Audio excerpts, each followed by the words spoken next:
Hi! In front of me is BLACKVIEW A70 and today I would like to show you how you can set up screen lock on this smartphone. Firstly, open settings. Now scroll down and choose security section over here.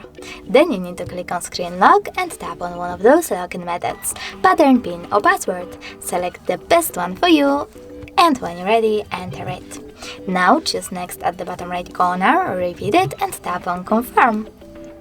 After that, you need to choose how do you want the lock screen to display your notifications. Show all notification content, show sensitive content only when unlocked, or don't show notifications at all. I don't want any, so I will go with the last option and tap on done at the bottom right corner. Now when I turn off my screen and then turn it back on, as you can see, pattern is now required. Thanks so much for watching. If you enjoyed this video, leave a like, comment and don't forget to subscribe.